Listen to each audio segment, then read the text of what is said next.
When you marry someone, you promise to love them forever. Baby. No matter how much they might change. Brian? Baby, what happened to your face? It's just a bee sting. From Universal Pictures Are you sick or something? comes a film so shocking. We got a real problem here. So disgusting. Don't let him in your mouth! It will change the face of horror. Marriage is a sacred bond, for better or worse. Much worse.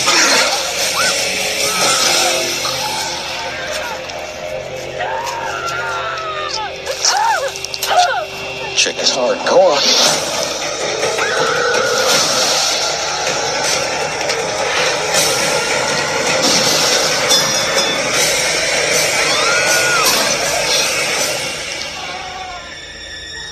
Something's wrong with me. Slither.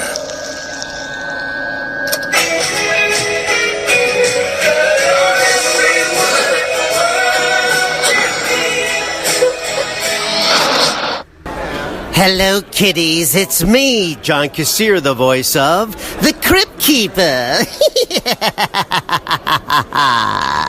You're listening to Drop the Mic.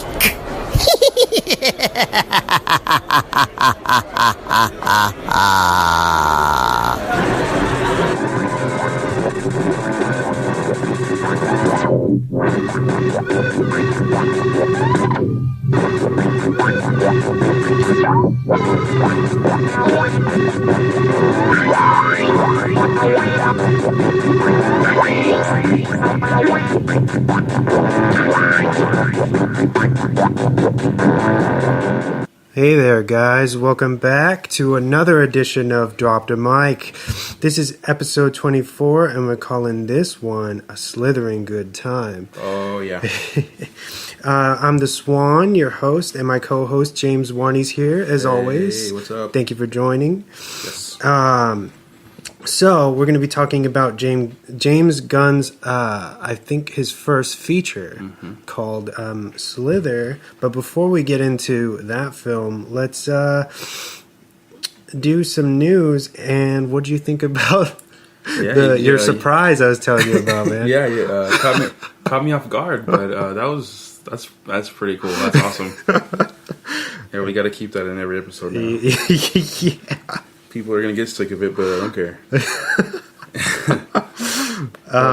Kick us off with the news, dude. All right. So some news with Matthew Vaughn, director. He has been talking to Warner Brothers in hopes to direct a Man of Steel 2. Mm-hmm. And he wants to take Superman back to his more upbeat, positive version that everyone fell in love with in the original films. Oh, yeah. Yeah. Christopher Reeves. Yeah, he didn't like, he likes it, but he just said that he doesn't think a lot of people like Man of Steel or Batman vs. Superman because Superman is so, brooding and, kind of looking depressed all the time. Uh-huh. Yeah. Also, on Instagram, Danny McBride released a picture of Jamie Lee Curtis standing in front of a house with Michael Myers right in the doorway behind her.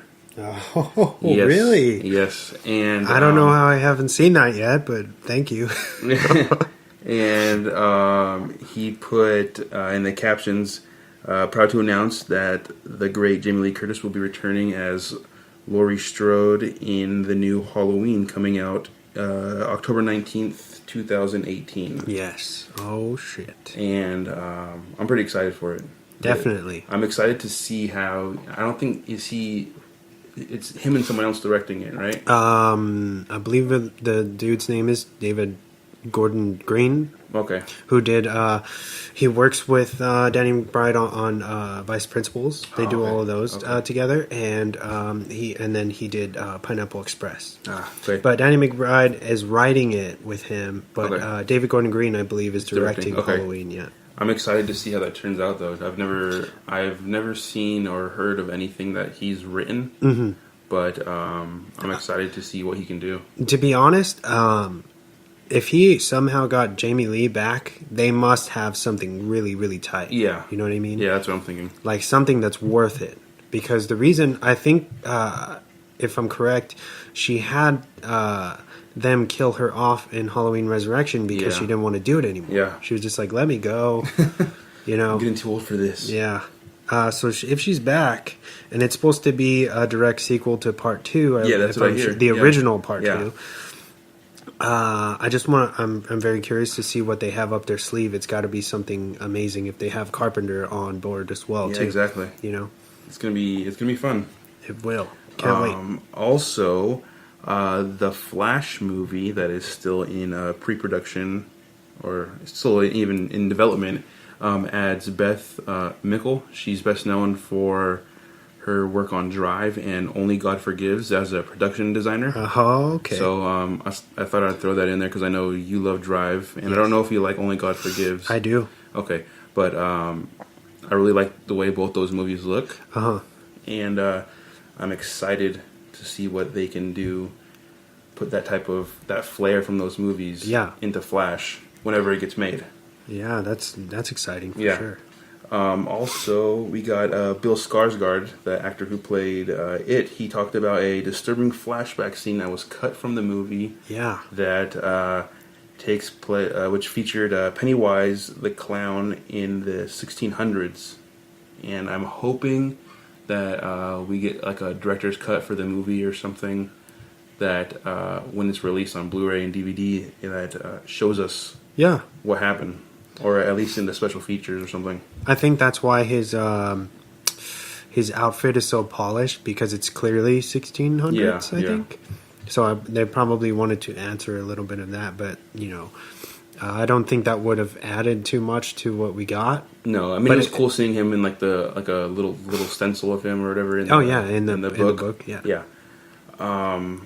It'd be cool. I'd be interested in seeing that as a bonus scene. Hopefully, I hope they add it. Just I don't care if it's just 10 minutes or 10 seconds or whatever. Well, for all we know, they can do flashbacks in Part 2, so maybe that'll be used in Part 2. Yeah, hopefully. They shot a lot of stuff that didn't make it into this. That's what I heard. Intentionally, so they can go back and do callbacks to this story. That's gonna be cool. So yeah. Also, this is kind of local news, but kind of all around the United States, I guess. Toys R Us is filing for bankruptcy. Oh wow! Yeah, because of their struggling to compete with online shoppers. Everyone is, man. Yeah, but I know it's not really movie news, but I thought that was pretty cool just throwing there as news. But I know because I do a lot of shopping and stuff online, like Amazon and eBay and stuff like that. But it's a little, I guess, local or national news, I guess. I guess their exclusives aren't enough. Maybe they should just do a lot more of those, because when I'm always drawn there because of their exclusives. Yeah. I'm an adult or whatever, but I like the more like the grown up figures or whatever you want to call them. And they do a lot of those where you can't really find them online unless you have some reseller who's ripping you off 10 times the price. Yeah. So sometimes you're forced to go in there, and maybe they should just capitalize on that a little bit. Yeah. Somehow. I don't know. I saw, it's kind of off topic, but it's about Toys R Us. I saw a video of a movie scale replica of the Red Ranger mask. That they have at Toys R Us. It's I guess I don't know if it's a Toys R Us exclusive or what, but it's pretty cool. I mean, you can put it on and everything. You can see through it. It's really cool. Last bit of news. Kingsman: The Golden Circle is coming out this Friday, and I am definitely going to go see it. I'm excited for that. Nice. The Golden Circle, right? Golden Circle, yeah. Should I start? Yeah. Okay, so piggybacking off your Halloween news, Halloween 6, which is called The Revenge of Michael Myers, I believe, has a notorious producer's cut, and that's finally getting a screening, a 35 millimeter screening on the 29th of September in Huntington, New York.